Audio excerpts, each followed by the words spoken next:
So, what's up mga buds? Magandang araw sa inyong lahat. Ako po pala ang inyong lingkod, John Paul Meca.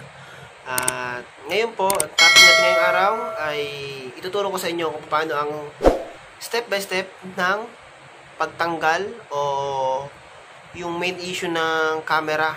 Kasi sa akin, nangyari na rin sa akin to eh. Ilang beses ko nang sinet up yung aking mic. So, nandun pa rin yung wind noise. So, ngayon, share ko sa inyo kung paano mawawala ang wind noise kapag kayo ay nag-motovlog. Step by step to mga buds. At pakiusap ko lang po sa lahat, pakiusap ko lang po sa iba pong hindi pa po nakakapag-subscribe sa aking channel. Please subscribe po. At like, comment. Shoutout na rin po kayo para shoutout ko kayo sa next vlog ko. At panoorin nyo po hanggang sa matapos ng video ko na to. At baka sakali po makatulong sa inyo.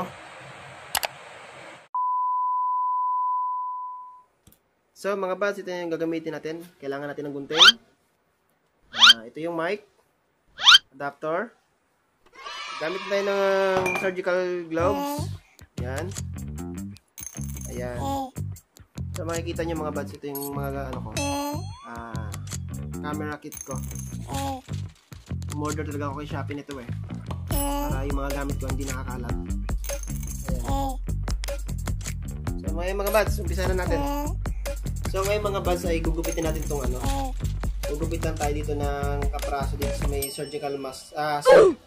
Gugupitan tayo ng kapraso dito sa surgical gloves. Ayan.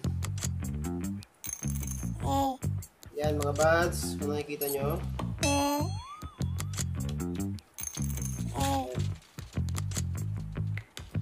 So ito mga buds, tatanggalin natin to. Ito na siya mga buds.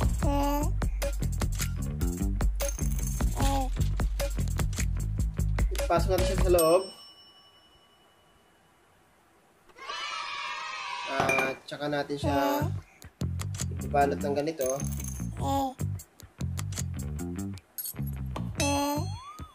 Tsaka nga pala, gagamit tayo ng paper tape.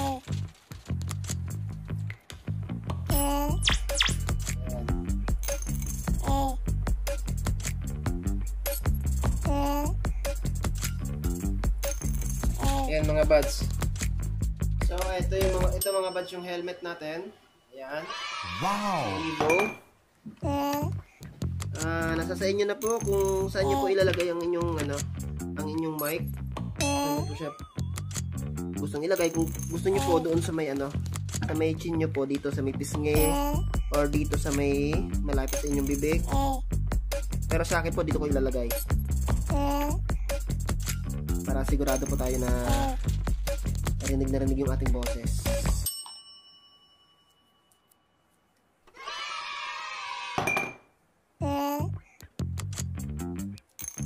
So mga buds, ako po ay maraming beses na rin po akong sumubok kung ano po ang magandang gawin para makuha yung tamang pag-motovlog.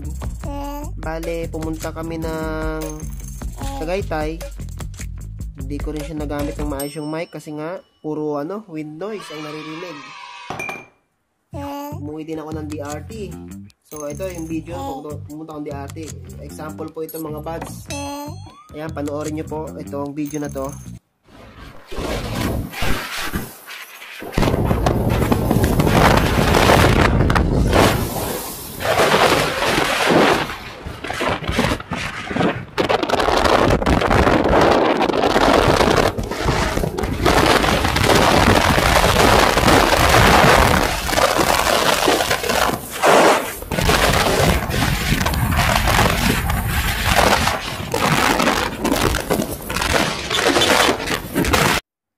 So, ayan po yung rides ko sa DRT. Kung napanood nyo po.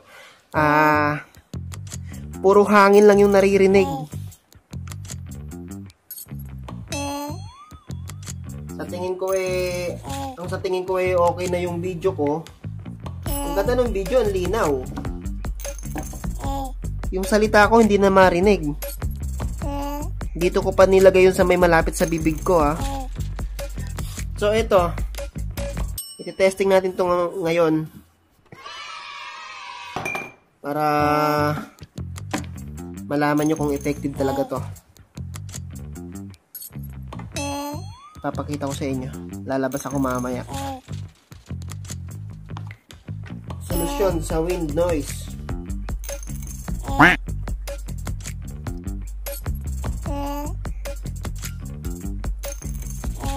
So, ayun lang mga buds. Ganun lang. Nasa sa inyo po yan kung gusto nyo ilagay sa may dito sa may pisngi. May pisngi ng helmet nyo. Yan. Kaya ako pinili ko dito na lang sa may para malakas yung para rinig na rinig talaga yung yung boses ko, yung salita ko, ganun. So ayun mga buds, papakita ko sa inyo. Tara. 2 hours later. So ayun mga buds, dito na sa Marcos Highway. Bale, dito natin susubukan yung yung wind noise, kung talagang nawala or nandito pa. At kung malinaw pa yung boses ko, subukan natin sa mabilis.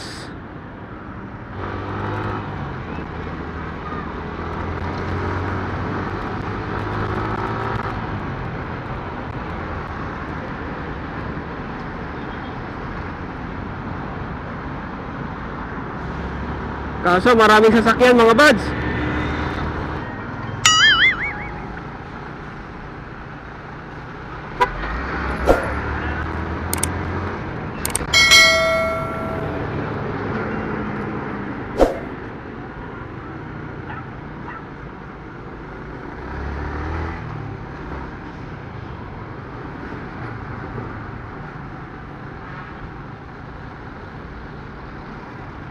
Marikina.